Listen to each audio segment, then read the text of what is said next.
Welcome to The Explainer. Today, we're unpacking an absolute masterclass in modern business building.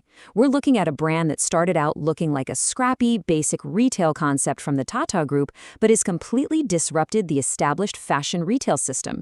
Yep, we're talking about Zudio, a brand that flat out ignores traditional marketing, strictly caps its product prices at 999 rupees, completely avoids prime real estate in major cities, and yet has customers literally knocking down its doors. It's a genuine phenomenon, and today we're going to decode the exact framework behind their success. To really grasp the scale of this disruption, just take a look at this massive revenue jump. Back in 2018, Zudio was sitting at 144 crore in sales, but fast forward to 2023, they hit an absolutely staggering 3,252 crore. That is a massive multiple in just a few short years, surviving the whole pandemic with remarkable resilience, too. I mean, how does a basic brand selling cheap clothes achieve over 3,200 crore so rapidly, leaving all the giant competitors scrambling to figure out what just happened? Okay, let's dive right in. Today, we're decoding their 5 core growth strategies: target audience, low purchase cost, the FOCO model, smart locations, and zero marketing. Starting off with strategy 1, target audience, and the concept of India versus Bharat.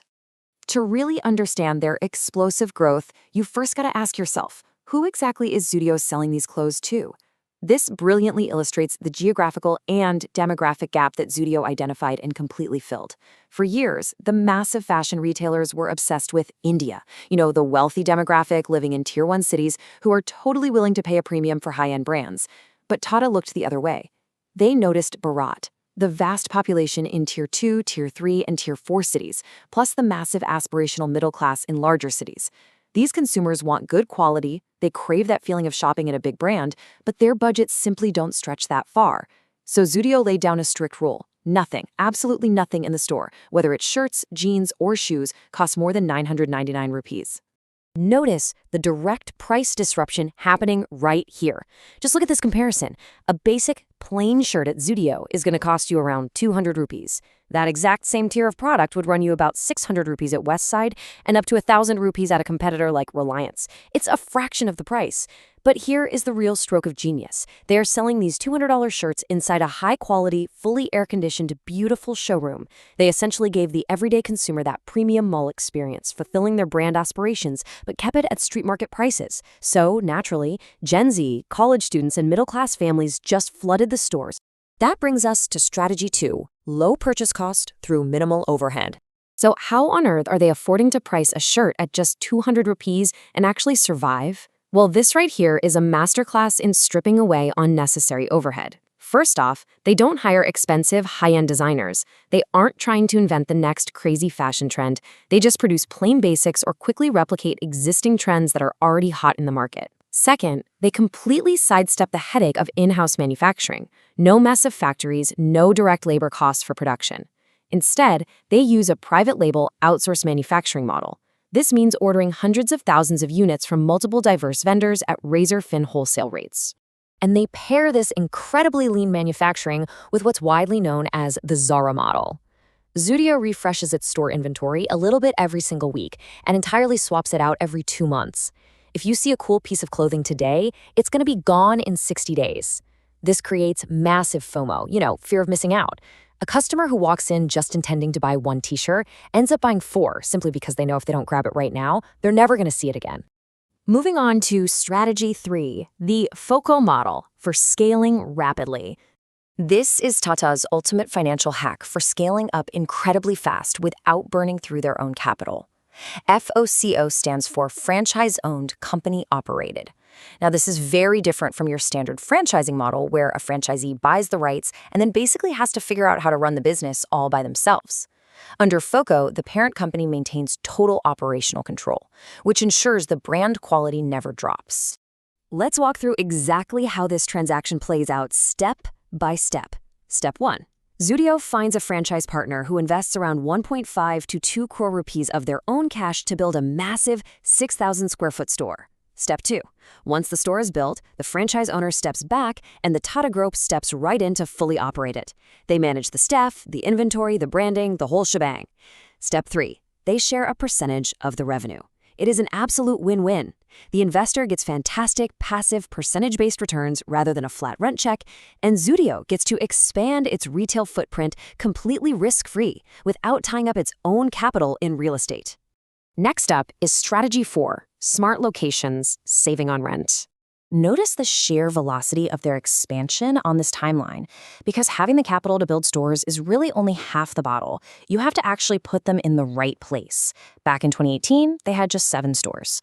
By 2021, they scaled up to 133. And by March 2023, an incredible 352 stores. That's adding over 10 stores every single month. This hypergrowth is directly fueled by a very clever real estate strategy. The crucial point here is their geographical arbitrage. In massive, hyper-expensive cities like Bombay, Zudio flat-out refuses to pay for prime central locations. Instead, they open up in the suburbs, the outer corners, and the interiors where the rent is dirt cheap. However, in smaller Tier 2 and Tier 3 cities, think Jaipur or Jodhpur, where prime real estate is actually affordable, they completely dominate the city center. And this specific strategy yields an absolutely incredible metric, $12,000 to $15,000.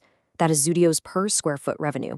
To give you some context on why that's insane, the industry average is around $8,000. Even Tata's premium brand, Westside, sits around $9,500. Because Zudio's prices are just so ridiculously low and their stores are so large, they drive massive bulk foot traffic. People come in droves, they fill up their baskets, and they drive revenue per square foot through the roof while keeping rent costs through the floor. And finally, Strategy 5, Zero Marketing, the unthinkable.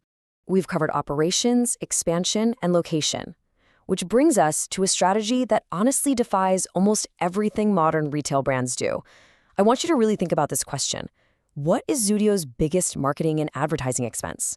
Major brands like H&M or Reliance spend absolute fortunes on this stuff. They hire Virat Kohli, they get Shah Rukh Khan, they plaster massive billboards everywhere. The answer? Zero.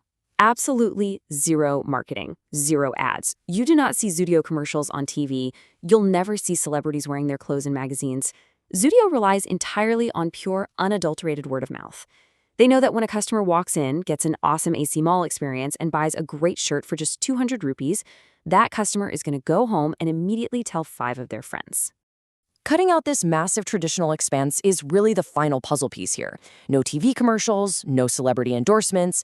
By totally eliminating marketing costs, they manage to preserve their incredibly tight margins. The customer literally becomes the promoter. This is exactly why Zudio is highly profitable right from the start, while even giant luxury retail competitors with huge markups often operate at massive losses. Zudio just lets the sheer, undeniable value of the product do all the talking. Wrapping things up with ultimate takeaways, a blueprint for commerce. As we bring this explainer to a close, let's look at the ultimate business takeaway from this entire framework. It's really important to contextualize that Zudio doesn't operate in a vacuum, right? It's backed by Trent Limited, the Tata Group company that also successfully runs Westside. They purposefully created Westside for the India demographic and Zudio for the Bharat demographic, basically capturing the entire spectrum of the market. It's a great reminder that if you're looking at market investments, always dig deep into the parent companies that are actually executing these brilliant strategies behind the scenes. But the most important lesson here isn't just about big giant corporations. It's about how you think about scale and efficiency, identifying an underserved audience, ruthlessly cutting non-essential costs, leveraging other people's capital for rapid expansion, finding geographical arbitrage, and letting actual product value replace your marketing spend. So, which of these 5 low-cost, high-volume strategies can you apply to your own business today? Really think about it, because this right here, this is the blueprint for the new era of commerce. Until next time, keep learning.